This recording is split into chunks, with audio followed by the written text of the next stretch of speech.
আসসালামু আলাইকুম বন্ধুরা। আজকে আমি লন্ডন 1802 এই কবিতাটি নিয়ে আলোচনা করব। লিখেছেন উইলিয়াম ওয়াটসন।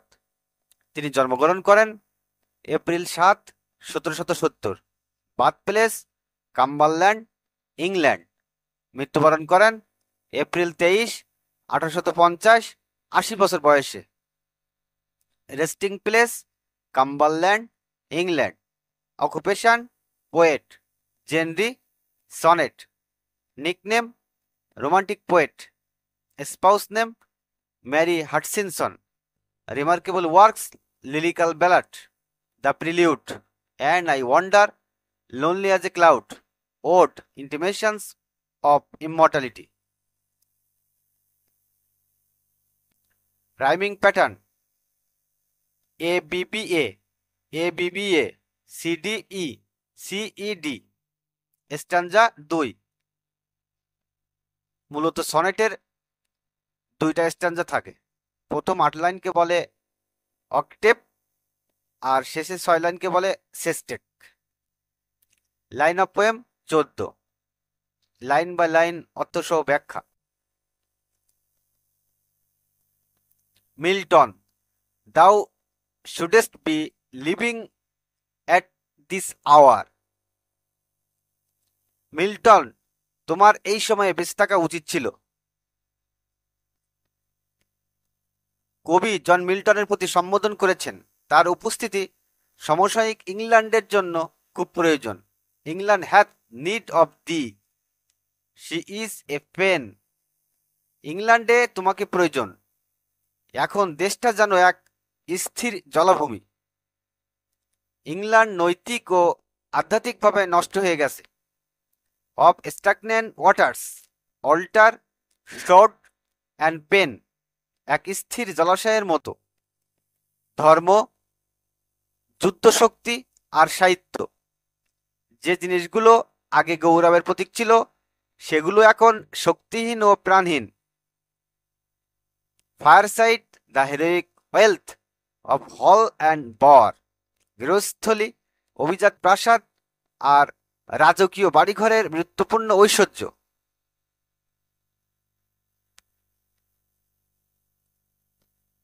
দেশের ব্যক্তিগত ও সামাজিক জীবনের মহিমাও নষ্ট হয়ে গেছে।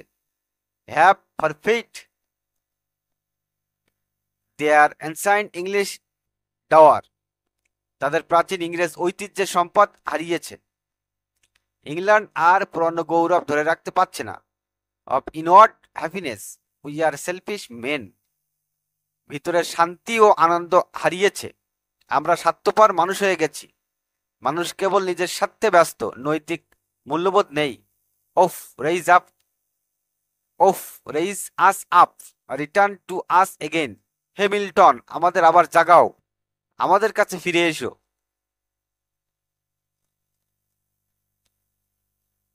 And give us manners, virtue, freedom, power. আমাদের দাও ভদ্রতা, নৈতিকতা, স্বাধীনতা আর শক্তি। কবি চান মিল্টনের মতো মানুষ আবার সমাজকে সঠিক পথে ফিরিয়ে আনুক। Thy soul was like a star and dwelt apart. তোমার আত্মা ছিল নক্ষত্রের মতো, নিঃসঙ্গ ও আলাদা। মিল্টন ছিলেন অনন্য, আলাদা, ব্যক্তিসম্পন্ন। Thou hadst a voice whose sound was like the sea.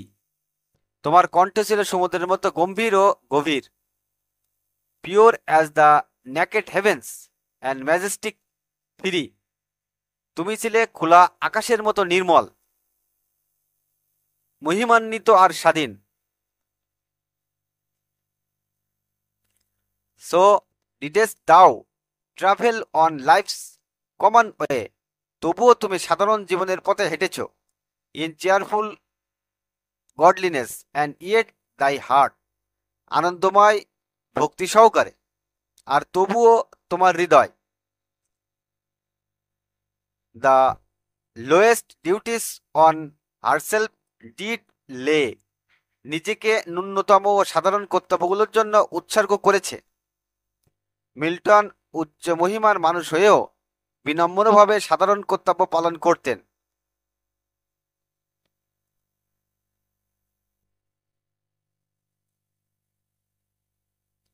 বাংলায় বিস্তারিত সারাংশ।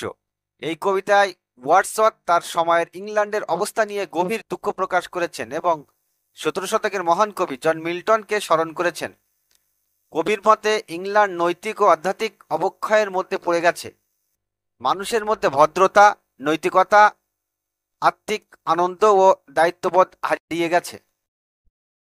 দায়িত্ববোধ যুদ্ধবিরোধী হয়ে পড়ছে। মানুষ কেবল স্বার্থপর ও ভোগবাদী হয়ে উঠেছে।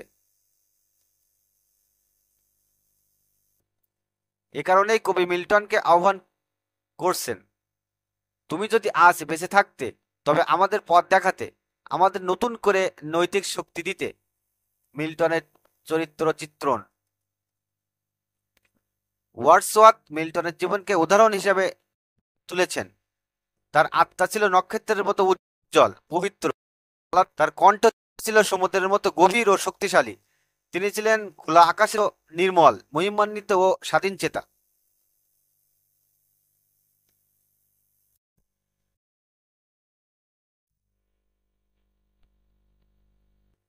এই উচ্চ মর্যাদার মানুষ হয়েও তিনি সাধারণ জীবনের ক্ষুদ্রতম দায়িত্ব ও কর্তব্যকে গুরুত্ব দিতেন।